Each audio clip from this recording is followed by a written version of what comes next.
안녕하세요. 지극히 사적인 책 읽기의 똑서입니다. 안녕하세요. 독서하는 자 똑자입니다. 네, 저희는 부의 추월차선 계속 읽고 있습니다. 오늘은 5장과 6장을 할 텐데요. 5장은 제가 먼저 하겠습니다. 5장, 부자를 만드는 지도 추월차선입니다. 지난번에 똑장님이 인도와 서행차선에 있는 사람들의 사고방식을 표로 정리해서 보여주셨어요. 그래서 저도 이제 추월 차선에 있는 사람들의 사고방식을 한번 정리해 봤는데요. 이들은 부채를 어떻게 생각하느냐면요. 빚으로 나만의 시스템을 설계하고 키울 수 있다면 빚은 유용하다라고 생각하고요. 그리고 시간에 대해서는 시간은 돈보다 훨씬 더 중요한 자산이라고 생각합니다. 그리고 교육은 배움을 멈추는 즉시 성장도 멈춘다. 여정을 무사히 마치려면 지식과 의식을 계속해서 확장시켜야 하기 때문에 교육에는 시간과 돈을 계속 투자해야 한다라고 생각을 하더라고요. 저는 이 교육에 대한 부분에 그들의 사고방식이 참 인상적이었고요. 그리고 돈은 어디에나 있대요. 어디에나 충분히 있다라고 생각을 하고 있고, 내가 돈을 벌어들이는 방법은 나로 인해 감명받은 사람의 수가 많으면 많을수록 내가 많은 돈을 벌어들인다라고 생각하고 있습니다. 그리고 이들의 주요 수입원을 보면 사업 시스템과 투자를 통해서 얻는 방식입니다. 그리고 부를 늘리는 전략으로는 이들은 뭔가를 창조해서 그리고 시장에서 가치 있는 것을 키워내서 기존 자산에 부가가치를 더해서 부를 늘리는 전략이더라고요. 그러니까 자신이 뭔가 주도적으로 행할 때 얻어지는 것들을 통해서 부를 늘리는 사람들이에요. 그리고 부에 대한 인식을 보면 사업 시스템 설계를 통해 얻은 현금 흐름과 자산 평가의 결과라고 생각합니다. 여기서 중요한 것은 사업 시스템이고요. 그리고 거기를 통해서 나오는 현금 흐름입니다. 네, 이렇게 이들의 사고방식을 봤는데요. 우리는 쉽게 부자가 되려고 하는 것을 빠르게 부자가 되려 하는 것으로 착각했던 것 같아요. 이 저자가 말하는 것은 절대 쉬운 방법은 아니거든요. 대신에 빠르게는 할 수 있어요. 그런데 우리가 주식 투자에서 리딩방이나 그리고 어떤 사람이 혹해서 말해주는 거에 자기의 돈을 많이 걸고 그러다가 사기를 당하는 경우에는 자기가 노력이나 희생 없이 쉽게 부자가 되려고 하기 때문에 그런 일을 하는 거고요. 그 두 개의 방법이 다르다. 쉽게 부자가 되는 거와 빠르게 부자가 되는 건 다르다라는 것을 알고 계시면 좋을 것 같습니다. 그리고 추마와 아주로의 우화가 나오는데요. 삶의 두 가지 방식을 이 우화를 통해서 얘기해 주고 있어요. 두 인물이 나옵니다. 추마와 아주르고요. 이들에게 파라오가 명령을 내립니다. 피라미드를 지어라. 피라미드를 제일 먼저 완성하는 사람에게 부자가 되게 해주고 왕자의 지위를 주겠다라고 하거든요. 그래서 이들이 이제 경쟁적으로 피라미드를 쌓습니다. 그때 추마는 서행 차선에 있는 사람을 대표하고요. 자신의 육체적 노동을 통해서만 이 피라미드를 쌓으려고 해요. 즉, 서행 차선에 있는 사람들이 저축과 투자에 의존해서 부를 늘리려고 하는 방식하고 똑같은데요. 이 추마는 끊임없이 돌을 나르고 쌓지만 근본적으로 부의 시스템을 만들지 못했기 때문에 자신의 시간과 노동에 의존해서 피라미드를 쌓을 수밖에 없습니다. 반면에 아주르는 추월 차선에 있는 사람들을 대표하고요.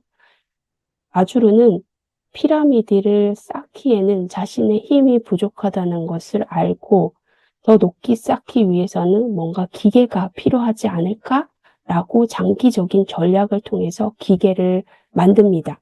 기중기 같은 기계를 만들어서 피라미드를 쌓아서 결국에는 완성하는 사람인데요. 물론 그 기계를 만들기까지 3년이라는 시간이 걸렸어요. 그때까지는 아주르가 아무 일도 안 하고 그냥 노는 것처럼 보였지만 아주르는 정말 열심히 자신의 시간과 노력을 갈아 넣어서 그 기계를 완성을 한 것입니다. 그 단기적인 희생을 통해서 이 피라미드를 쌓을 수 있었고 그를 통해 부를 얻고 결과적으로 자유를 얻게 되었습니다. 이 우화를 통해서 저자가 하고 싶은 말은 이 서행 차선에 있는 사람들은 시간을 투자해서 돈을 벌고 싶고 돈을 조금씩 모으면서 부자가 될 수 있다고 생각하지만 이 방식은 매우 느리고 비효율적이라는 거죠. 진정한 부는 한 번의 노력이 반복적으로 수익을 창출하는 시스템을 만들어야 가능하다라고 얘기하고 싶어 하는 것 같아요.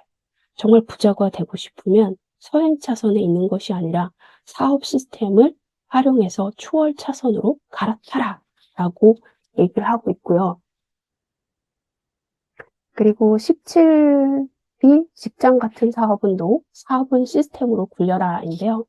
여기서 이제 사람들이 사업을 하라고 하면 그냥 자기네 시간과 노동을 갈아 넣어서 하는 사업으로 착각할 수가 있는데 그거는 직장인과 마찬가지라고 얘기를 합니다.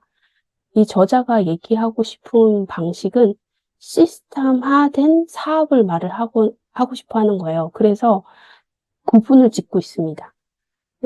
직장은 기본적으로 시간을 팔고 노동을 제공해서 수익을 얻는 방식이라는 거죠. 이런 사업은 하면 안 된다라고 얘기를 하고 있고요. 그래서 사업은 시스템으로 운영을 해야 된대요. 자동화되고 반복 가능하며 시간과 노동에서 자유로운 구조를 갖추어야 한다고 합니다. 그리고 사업이 성장을 하려면 직원에게 의존하는 건 좋지가 않대요. 시스템을 통해서 자동으로 운영되는 사업 구조를 갖춰야 되는 것이 중요하다라고 얘기를 하고 있습니다. 직원을 고용을 해서 관리를 하고 그리고 예측 불가능한 그 사람에게 자기의 사업을 맡길 수가 없기 때문에 이 자동으로 시스템화되는 사업이 중요하다라고 얘기를 하고 있습니다. 사업의 본질은 결국엔 시스템화라고 얘기를 합니다. 사업은 노동을 대체하는 시스템이어야 하고 지속적으로 가치를 창출하고 확장할 수 있어야 한다고 얘기하고 있습니다. 성공적인 사업은 사업주가 일을 하지 않아도 돌아가는 시스템으로 구축되어야 한다고 얘기를 하고 있습니다. 그리고 초고속으로 돈을 벌고 불리는 방법인데요. 이 부의 추월 차선 방정식을 보면 부는 순위 플러스 자산 가치를 말을 하는데요. 여기에서 결국에는 순위가 자산 가치가 극대화되면 부는 늘어난다는 거죠. 근데 여기에서 이제 중요한 개념이 또 있더라고요. 네, 바로 현금 가능한 자산을 만들어야 된다는 건데요. 추월 차선에서는 사업을 통해 자산 가치를 늘리고 이를 또 매각을 해서 현금화하는 것이 중요하다라고 합니다. 이 현금화를 통해서 부를 증식하는 방식이더라고요. 예를 들어 이 저자도 그 리무진 예약 시스템을 만들고 돈을 많이 벌고 있는 그 시스템을 비싼 가격에 팔았거든요. 그래서 현금화했죠. 이 현금화한 이후에 이분의 자산은 어떻게 됐을까요? 네. 이분의 자산을 어떻게 굴렸는지 다음에 다시 한번 말씀드리고요. 이분은 이렇게 추월 차선의 핵심은 현금화 가능한 자산을 만드는 것이라고 얘기를 합니다. 추월 차선을 달리는 사람들은 시장에서 팔리고 수익을 남길 만한 현금화가 가능한 자산을 만들어냄으로써 부를 증식한다고 합니다. 19. 추월 차선 진입을 예고하는 5가지 사업 씨앗인데요. 첫 번째가 임대 시스템입니다. 소극성 성적은 내가 사업주가 힘을 들이지 않고 자동으로 나오는 수익이 많으면 많을수록 높은 점수를 받고 있습니다. 임대 시스템은 바로 소극성 성적에서 A를 받았고요. 높은 점수입니다. 부동산을 포함한 임대 시스템은 추월 차선 또는 부의 기본 단계입니다. 오래된 방법이긴 하지만 여전히 부자가 되는 확실한 방법입니다. 이 시스템은 자산 가치 상승과 임대료 수입을 통해 부를 창출할 수 있습니다. 예를 들어 부동산, 장비, 차량, 로열티, 라이선스 등이 있고요. 두 번째가 컴퓨터 소프트웨어 시스템이고요. 소극성 성적으로는 A-입니다. 인터넷 및 컴퓨터 소프트웨어 시스템으로 지난 5년간 100만 장자가 된 사람이 지난 50년간 100만 장자가 된 사람의 수보다 더 많대요. 그만큼 그 파워가 세다는 거고요. 컴퓨터 시스템은 사람과 달리 하루 24시간 동안 1년 내내 365일 내내 일하면서도 불평불만하지 않지요. 그래서 수백만 사람들에게 혜택을 줄 수 있고 높은 잠재력을 가지고 있습니다. 예로는 인터넷 비즈니스, 웹사이트 운영, 소프트웨어, 앱 등이 있습니다. 세 번째로는 컨텐츠 시스템인데요. 소극성 성적으로는 B+입니다. 이거는 말 그대로 정보와 컨텐츠를 활용한 시스템이고 블로그, 소셜 네트워크, 전자책, 온라인 잡지 등이 있고요. 컴퓨터 시스템과 결합되어 콘텐츠 유통의 최신 트렌드로 자리 잡고 있습니다.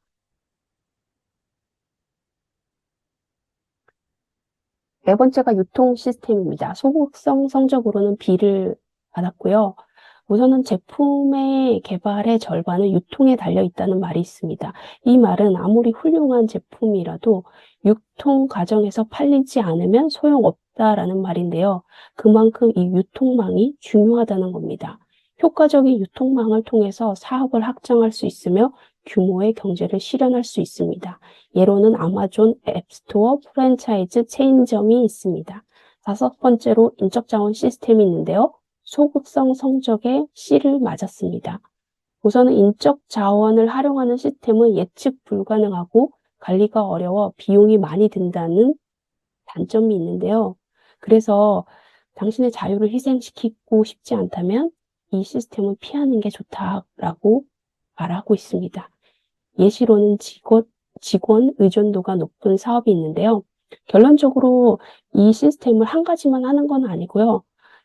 이들을 서로 결합해서 이종 교배할 필요가 있다는 거고요. 특히나 여기에서 추천하는 거는 임대 시스템과 컴퓨터 소프트웨어 시스템이 대표적인 추월차선의 사업 모델이다.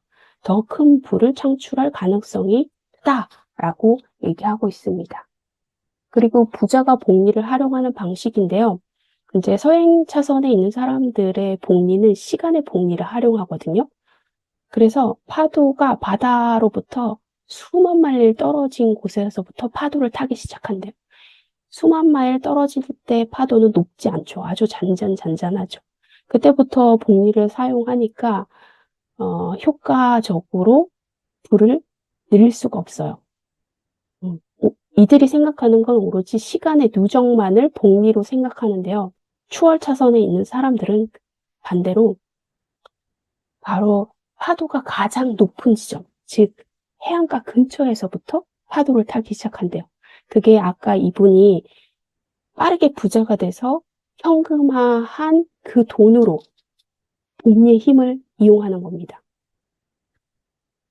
웹사이트를 팔아서 이분이 거액의 돈을 가지게 됐잖아요. 현금이 만들어진 거죠.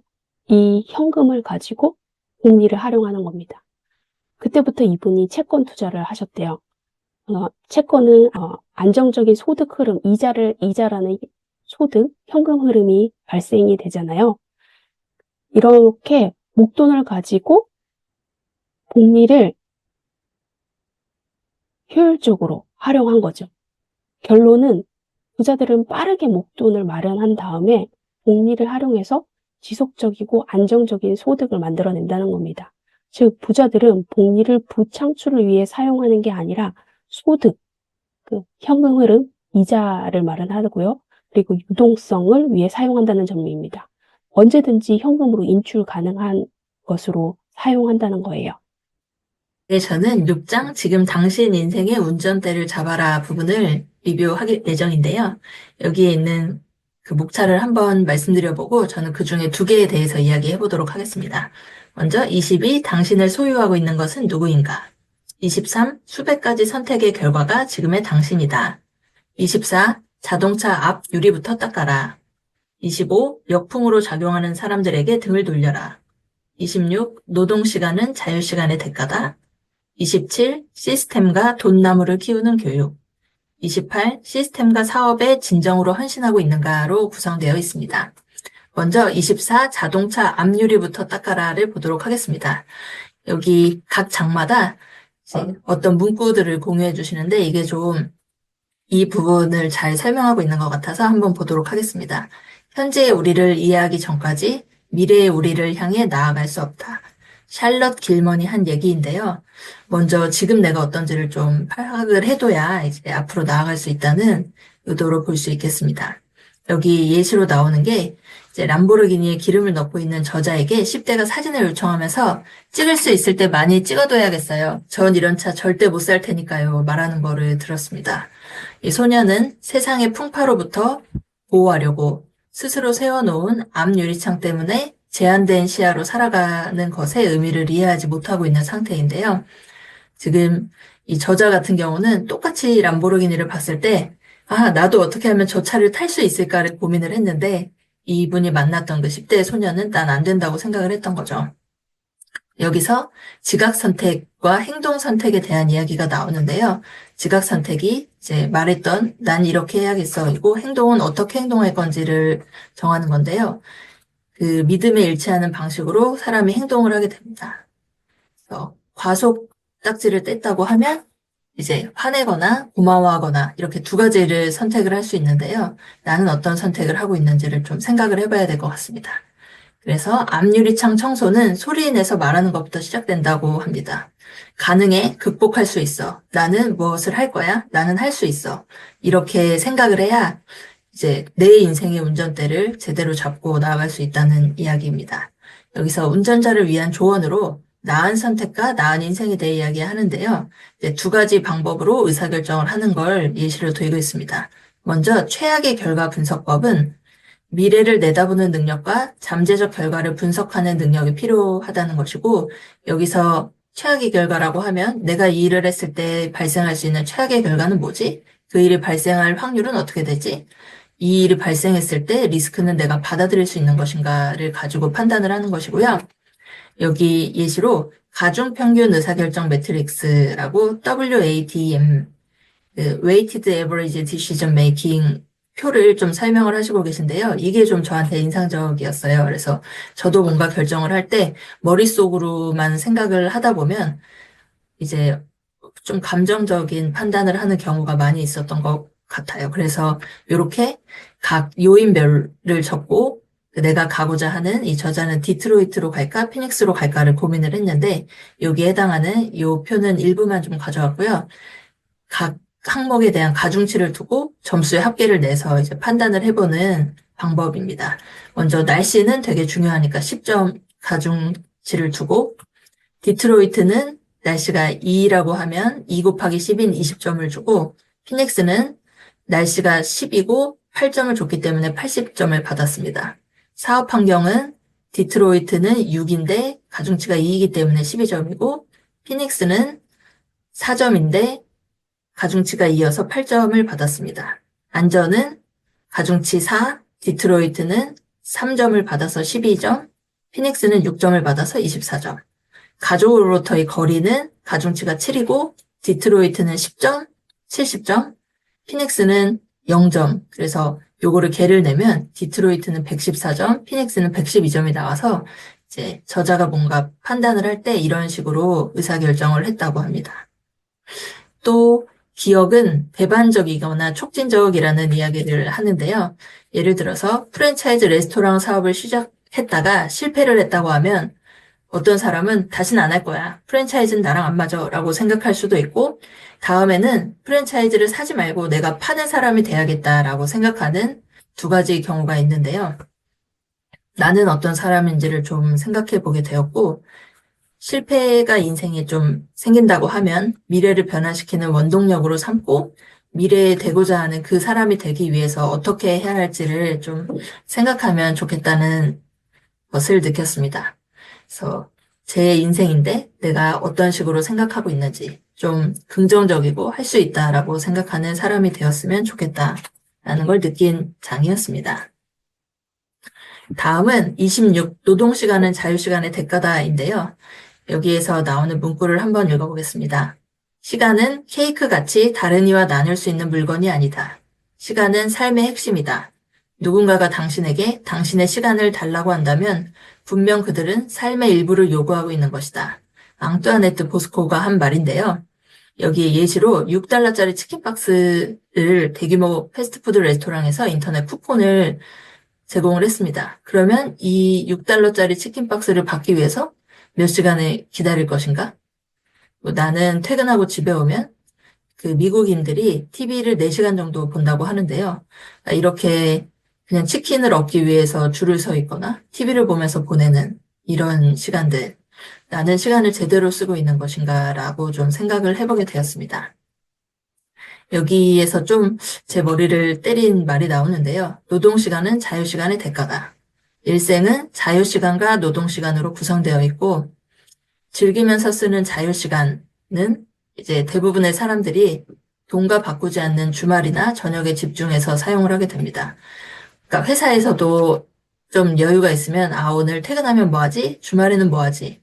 어디 여행을 갈까? 여가 시간에 뭘 할까를 좀 고민하는 데 많은 시간을 보내는데요. 실제 그 시간을 보내기 위해서 노동 시간이 있어야 이제 자유 시간을 얻을 수 있죠. 보통 사람들은. 그래서 돈을 벌기 위해 쓰는 노동 시간은 하루 8시간 근무를 한다고 하면 평일에 노동 시간을 충전하기 위해서 주말에 자료를 본다거나 일을 위해서 뭔가를 하면 그것도 이제 노동 시간에 포함된다고 저자가 이야기하고 있습니다. 여기에서 새 인피니티 자동차를 60개월 할부로 사거나 4개월 할부로 산 멋진 명품 옷이 있다고 하면 이 물건들은 우리를 노예 상태로 만들고 노동 시간을 강요하는 것입니다.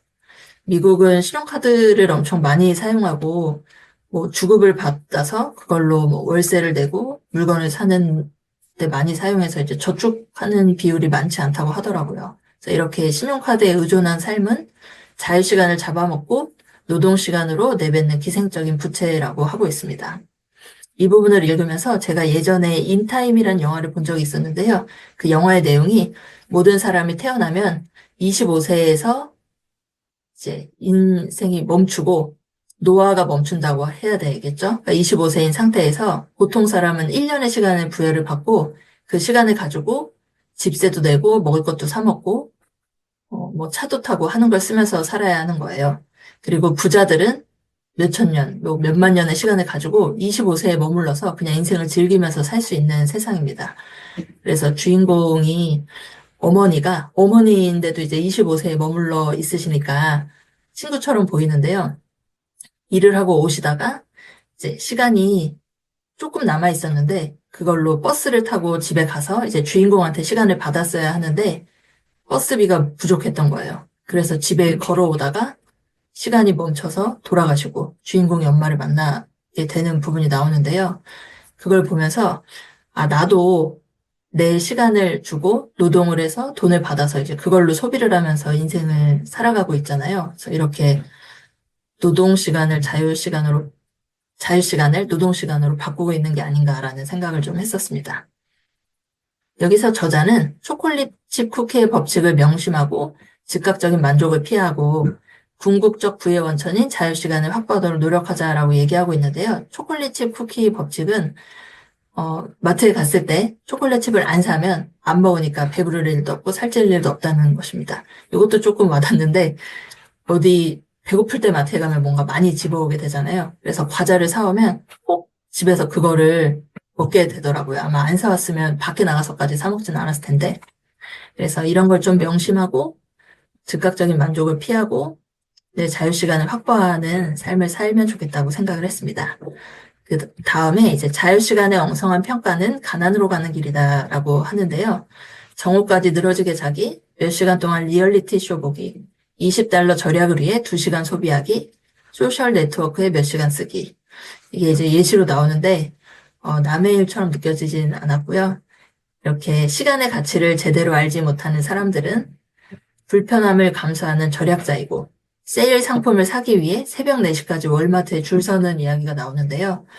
내 시간도 어떻게 보면 돈인데 그리고 제일 인생에 있어서 하루에 24시간만 주어진 소중한 자원이기 때문에 이제 이런 식으로 좀 흘려보내는 시간을 보내기보다는 좀 나를 위해서 사용을 하면 좋겠다는 생각을 했습니다.